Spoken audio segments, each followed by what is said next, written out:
Assalamualaikum warahmatullahi wabarakatuh. Halo semuanya, perkenalkan nama saya Puja Rahayu Ningtyas, mahasiswi jurusan Bimbingan Konseling Islam semester 4 Universitas Islam Negeri Sultan Maulana Hasanuddin Banten. Mengapa saya membuat video ini? Karena video ini bagian dari tugas ujian tengah semester yang diberikan oleh dosen pengampu, yaitu Ibu Raudah. Materi yang akan saya jelaskan di sini adalah teori dan pendekatan manajemen modern. Kenapa saya memilih materi ini? Karena materi ini mudah untuk dipahami dan dipelajari.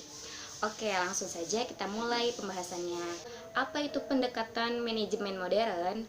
Pendekatan manajemen modern adalah manajemen yang pada periodenya sudah ditandai dengan dipelajarinya manajemen sebagai ilmu yang mempunyai dasar-dasar logika ilmiah. Manajemen ini memfokuskan perhatian manajer dan karyawan merupakan sumber yang berharga, tidak lagi menganggap bahwa karyawan merupakan sebuah alat.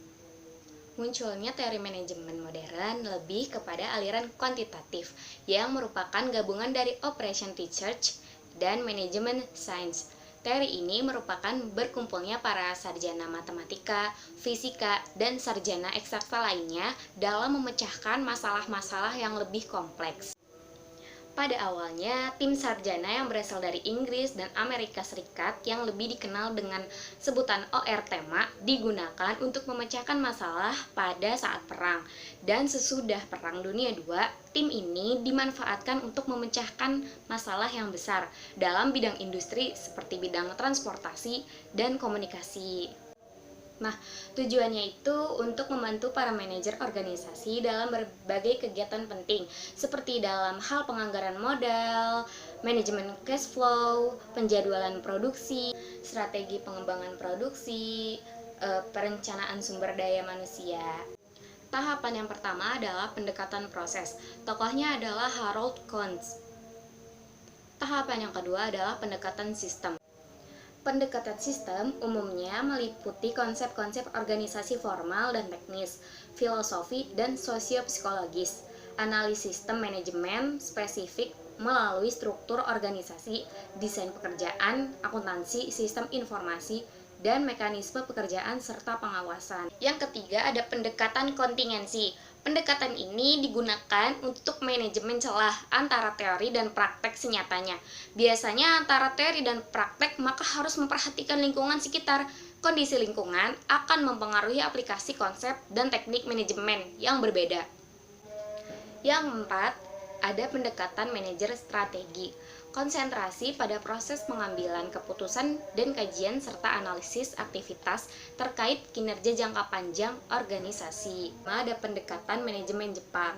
Denin dan Juran mengatakan model ini menggunakan statistik untuk menganalisis variabilitas proses produksi secara berkesinambungan. Juran menyebutkan bahwa perusahaan saat ini belum banyak yang mampu dan mengerti bagaimana mengelola kualitas. Yang keenam, ada pendekatan excellence management. Mengarahkan sumber daya perusahaan untuk mencapai sesuatu yang excellence.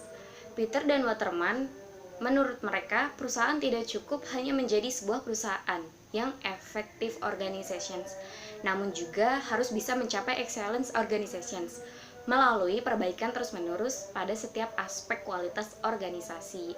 Ada beberapa kelebihan dari teori manajemen modern ini, yaitu yang pertama lebih dinamis, yang kedua membuat suatu pekerjaan lebih cepat selesai atau efektif, yang ketiga banyak digunakan dalam kegiatan sehari-hari seperti penganggaran modal, perencanaan produk, manajemen persediaan, penjadwalan, metode antrian, dan transportasi.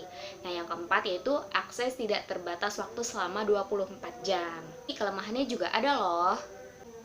Yang pertama, konsep manajemen modern sulit dipahami karena perhitungan yang sulit. Yang kedua, membuat kita cenderung malas karena terbiasa dengan informasi yang instan. Yang ketiga, masih dinilai kurang dan dalamnya pengelolaan pada aspek sosial SDM. Maraknya penipuan via online. Oke, dicukupkan untuk materi kali ini. Semoga ilmunya dapat bermanfaat. Maaf jika ada salah-salah kata, kurang dan lebihnya mohon maaf. Wassalamualaikum warahmatullahi wabarakatuh.